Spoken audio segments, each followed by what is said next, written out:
আসসালামু আলাইকুম। সিরাজুল অপু বলছি।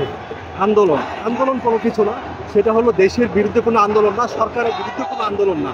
আমরা যেটা আন্দোলন করছি সেটা হলো আমাদের এই জেনারেশন যাদের কথা বলার অধিকার কেড়ে নিয়েছে, আমরা তাদের হয়ে কথা বলছি, তাদের অভিভাবক হয়ে আমরা কথা বলছি। আমরা কেন কথা বলবো না? আমরা কি রাজাকারের বাচ্চা? আমরা কেন আমাদের মুখের অধিকারগুলো কেড়ে নেওয়া হবে? আমরা তো রাজাকারের বাচ্চা না, কেন আমাদের এই ধরনের কথাগুলো বলা হবে? আমরা কি আমরা কোনো দলের না, আমরা কোনো গোষ্ঠীর না, আমরা সাধারণ মানুষ, আমরা সাধারণ মানুষে থাকতে চাই। আমাদের কথা বলার অধিকারগুলো কমপক্ষে থাকুক। আমার পরিবারে 5 জন মুক্তিযোদ্ধা, এখন দেশটা 2 ভাগে বিভক্ত, একটা মুক্তিযোদ্ধা একটা রাজাকার। আমি আসলে কোন ভাগের মধ্যে পড়ি? যদিও আমার পরিবারে 5 জন মুক্তিযোদ্ধা। আমি সবিনয়ে অনুরোধ জানাচ্ছি, আপনারা ছাত্র সংগঠন, ছাত্রলীগ হোক, ছাত্র দল হোক, ছাত্র সমাজ হোক, আপনারা দেশের হয়ে কাজ করুন। আপনারা কোনো দলের হয়ে কাজ করেন না। আমাদের প্রধানমন্ত্রী, আপনি তো দেশের প্রধানমন্ত্রী, আপনি তো দলের প্রধানমন্ত্রী না। আমরা প্রতিটা জায়গায় বৈষম্য দেখি, এই বৈষম্য থেকে আমাদের বের হইতে হবে। আমরা আসলে বৈষম্য মুক্ত থাকতে চাই। আসলে কিসের বৈষম্য? ধনীরা ধনী হচ্ছে, গরিবরা গরিব হচ্ছে। প্রতিটা জায়গায় আমাদের যে ক্রাইম চলতেছে, সেটা কবরস্থান বলি, মসজিদ বলি, মাদ্রাসা বলি, এমন কোনো জায়গা নাই যেখানে ক্রাইম নাই, যেখানে দুর্নীতি নাই। আজকে মেধাশূন্য হয়ে যাচ্ছে মানুষ। চিকিৎসার জন্য আপনারা চিকিৎসার জন্য দেশের বাইরে চিকিৎসা করাচ্ছেন, আপনাদের বাচ্চাদের শিক্ষার জন্য দেশের বাইরে পাঠিয়ে দিচ্ছেন। আপনি দেশের মধ্যে রাজনীতি করতেছেন, পাচার করতেছেন। যারা সরকারি কর্মচারী আছেন, যারা সরকারি আমলা যারা আছেন, তারা কোটি কোটি টাকা পাচার করতেছেন, কোটি কোটি টাকা তারা বানিয়ে নিচ্ছেন। আমরা এটার প্রতিকার চাই।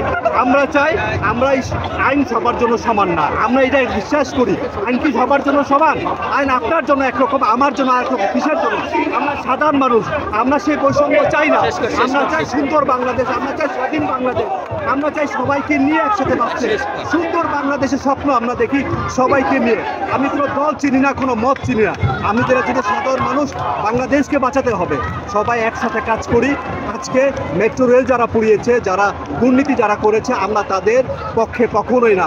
আমরা চাই তাদেরকে আইনের আওতায় এনে বিচার করা হোক। পাশাপাশি যেই সমস্ত রক্ত ঝরিয়েছে, আমরা চাই তাদেরকে, যারা ঝরিয়েছে তাদের বিচার হোক, এবং যাদেরকে হুকুম দেওয়া হয়েছে, যার হুকুমে কাজ করা হয়েছে, তাদেরও বিচার হোক। দেশের কোনো ক্ষতি হোক, দেশের কোনো ষড়যন্ত্র হোক, এই জিনিসটা আমরা কখনোই চাই না। আমি আমার স্বাধীন বাংলাদেশি, আমি আমার দেশকে ভালোবাসি, আমার পরিবারে মুক্তিযোদ্ধা আছে, আমি আমার মুক্তিযোদ্ধাকে ভালোবাসি। মুক্তিযোদ্ধাকে আমি ধ্যানে মনে প্রাণে আমরা এটা গ্রহণ করতে চাই। প্রতিটি আন্দোলনের সাথে ছাত্রদের ইনভলভ, যেটা বলি 52 ভাষা আন্দোলন, 69, 71, 90, 2018, 2024 ছাত্রদের কেন খেপিয়ে দিলেন? কেন আমাদের বাচ্চাদের গায়ে গুলি উঠল? কেন আমাদের বাচ্চারা মারা গেল?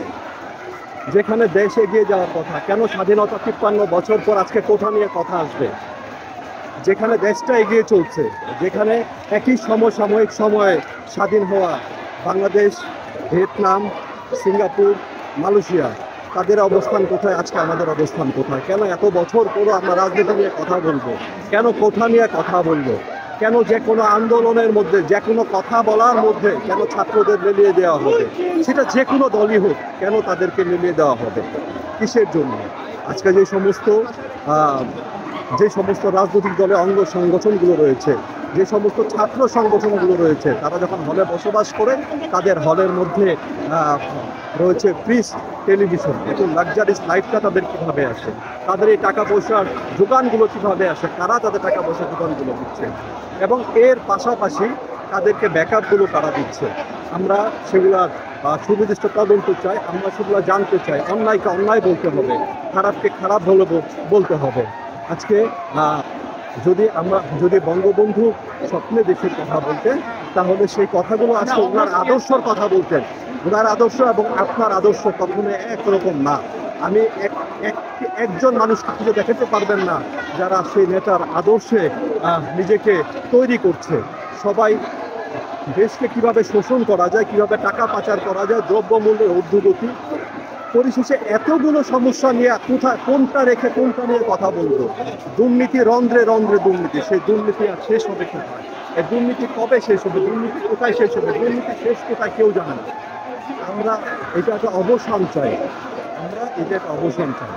সেই পর্যন্ত সোনার বাংলাদেশের স্বপ্ন এখনো দেখি, স্বপ্ন আছে বলে এখনো বেঁচে আছি, স্বপ্ন না থাকলে কখনো বেঁচে থাকা সম্ভব ছিল না।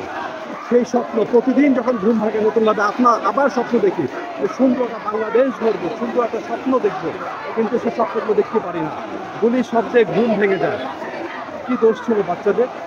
আপনারা অস্ত্র নিয়ে আপনারা একজন নিরস্ত্র মানুষকে কেন আপনারা হত্যা করলেন? নিরস্ত্র মানুষকে আপনারা কেন গুলি করলেন?